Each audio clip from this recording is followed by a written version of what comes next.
Alright, 13 silver dollars for my friend Mikey Boyd. This song is tuned down an entire whole step. So if you were to put a capo on your second fret, you would be in standard tuning. So you got to tune your low E string down a whole step to a D and then tune accordingly if you want to be in the same tune as I or in the same tuning as I am, and as far as I can tell, the same tuning that Colter Wall is in when he plays this song. As with any Colter Wall song, played different every time. The album version, live versions, different kind of studio sessions that he does that are on YouTube. A little different every time. I'm just going to try to do it as best as I can in a way that works. I'm going to go pretty simple here. Chords, 3 chords. I'm going to stick to those. And then at the end, I'm going to show the run, just because not everybody is going to be interested in learning it. What I mean by the run is the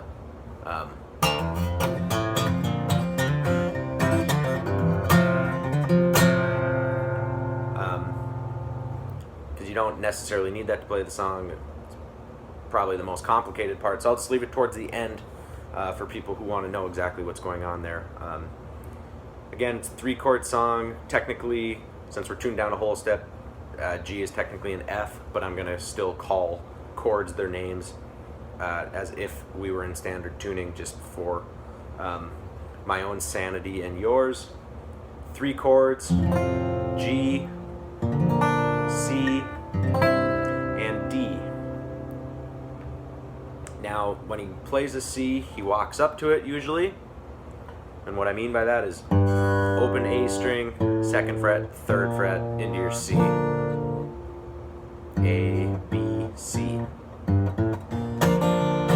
Okay, not necessary. One thing you'll hear commonly throughout the song, and I'm just going to show it, this kind of...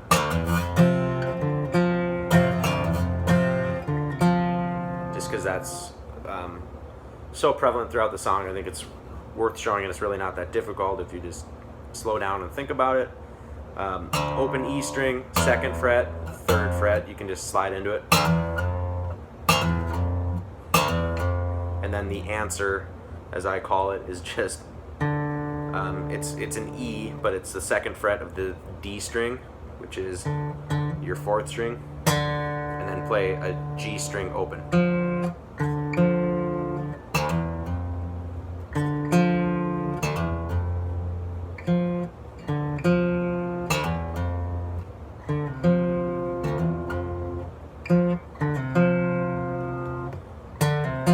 And you kind of do get a little bit of a pull off there when you pull off on the 2nd fret of the, what is the D string, also known as the 4th string.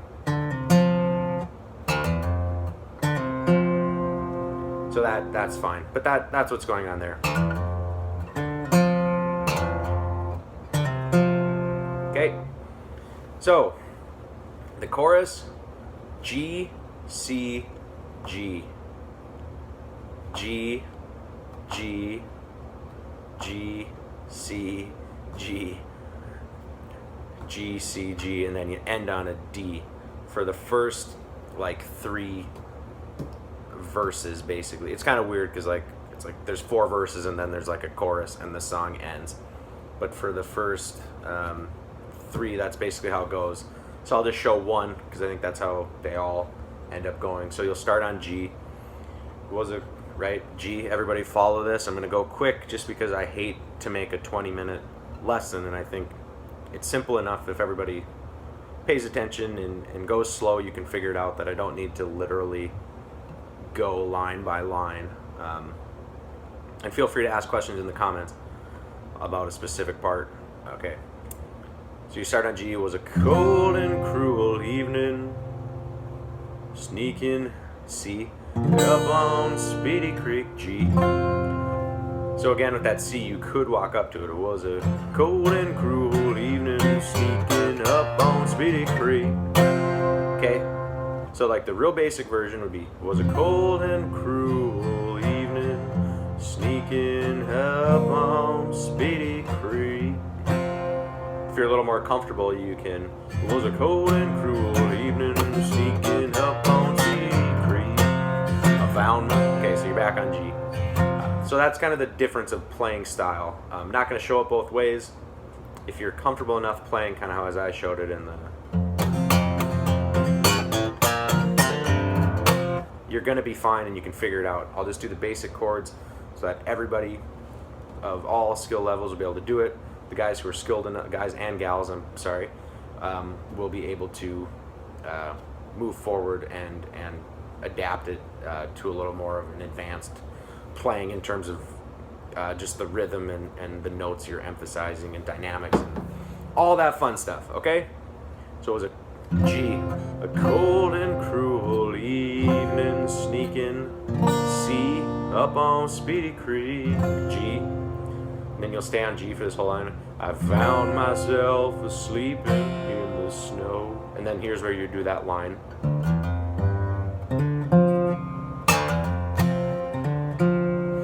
Back on G for one or two hard reasons I ain't too proud to recede. G for now, if you stay on G for now, we'll say I had no place to go. And this is when you're on D. Okay, so that's one verse done. Then you go back. There was a rustle and a humming, just a hauling down the street. I drew myself up from my icy bed.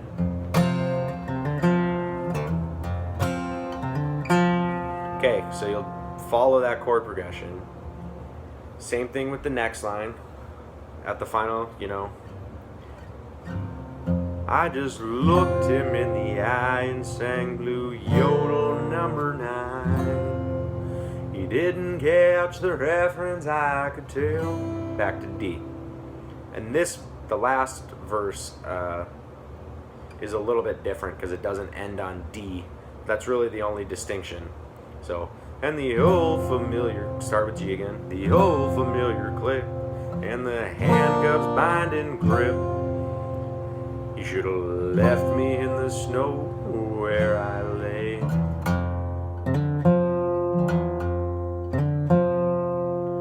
He was laughing, touched his gun, he turned to me and he said, son, I bet you don't own a damn thing to your name.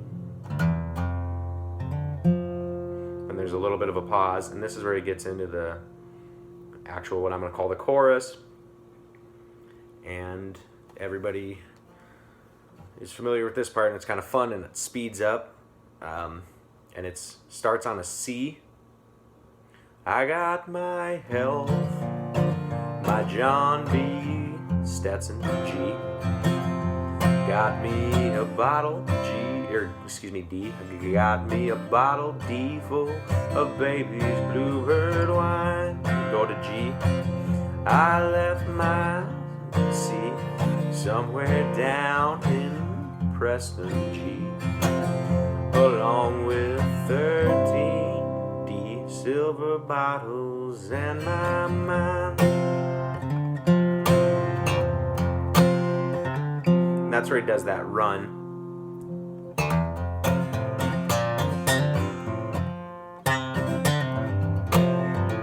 I got my health. Okay. Other thing that's going on here is the alternating bass, very common within a Colter Wall song. So you're just going from a C to a G. I got my health, my John B. Stetson. Got me a bottle full of baby's bluebird wine. And then you'd walk up here too if you wanted to play it as true as I know.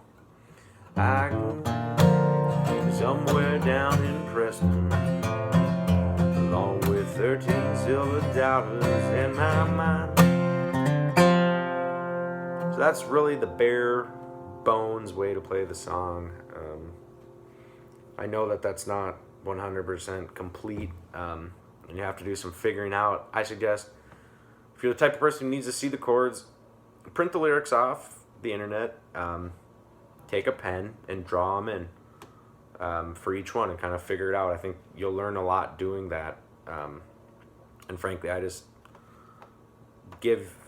know there's really nothing out on this song, so I just wanted to kind of get people started but I'm a little bit too lazy on Friday at 5 o'clock beer 30 to be putting in too much effort here. So that is really the song. The whole song throughout 3 chords. And you can spice it up with a little bit of rhythm. You can spice it up by alternating the bass and the chorus. You can spice it up by adding that kind of little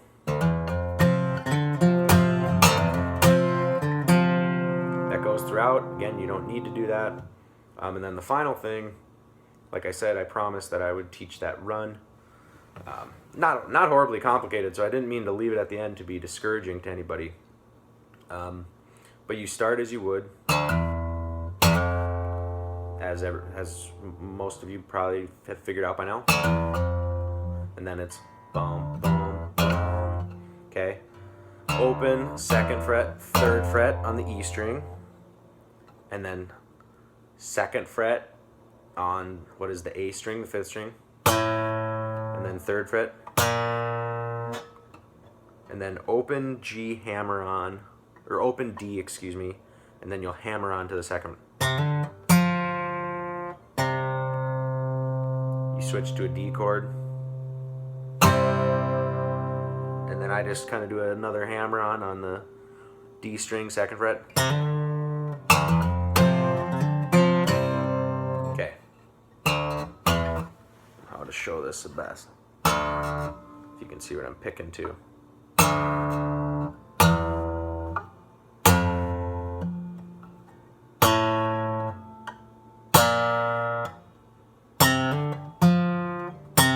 D chord.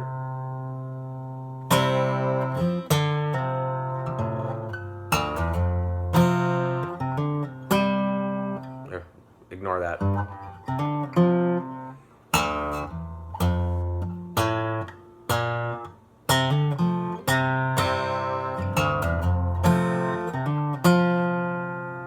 And that should be it. So he you can listen for where he transitions that, but he does the I got my health, my John B. Stetson. He does that chorus twice.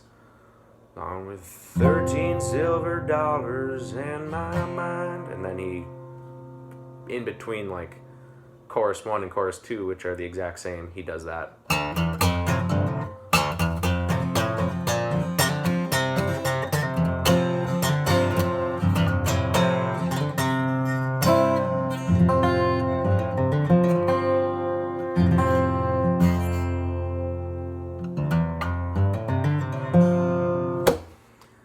So that's what I got on that one.